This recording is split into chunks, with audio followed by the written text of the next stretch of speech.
There's got to be a better way. If you talk to independent producers about the kind of financial arrangements their films made, most of them are going to lie to you. I'll lie to you too. Or rather, I'll tell you the truth, but it'll be formed in such a way that makes it sound better than it probably is. I think that's not just true for independent producers. I think that's true for the biggest studios. Just look at what they're doing.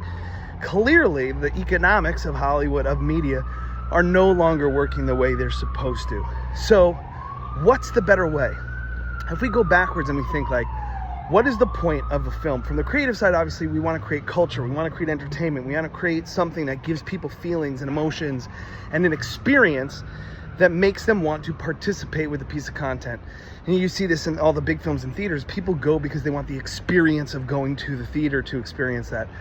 From the other side, the business side, what do they want? They want to create income. They want to create income with as little work and as little effort as possible. That's not a knock on them. That's makes sense. You know, how do you get the best ROI? So we've got to find a better way to translate one into the other. I talked to a lot of VC guys lately about essentially this sort of mini studio we're beginning to start. And you know, the issue that we keep coming up against is they remind me that films cannot be scaled non-linearly. They're like, listen, if there was an AI component, if there was a tech component, maybe you'd have something. But each film needs to be made individually, and each film needs people to make it. So it's a linear process. Each individual piece of product needs to be made in order for it to be sold. So the old model of selling that one product many times made a lot of sense. And with streaming, that's sort of fallen away. Although you're seeing, I think, the return of some windowing in a way that it used to be. I think you're seeing an effort to do that anymore.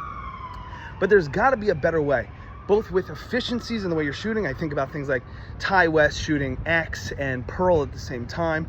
Obviously, there are efficiencies there, which is pretty good. But other creative means of increasing efficiency along the production line without getting cheap or without rushing or without cutting corners, so that you can deliver a quality product at a lower budget that allows the people on the other end of the line to create more income, create more capital from that project, thereby hopefully shifting down the waterfall. There's got to be a better way. I haven't figured it out yet, but if you've got ideas, let's hear them.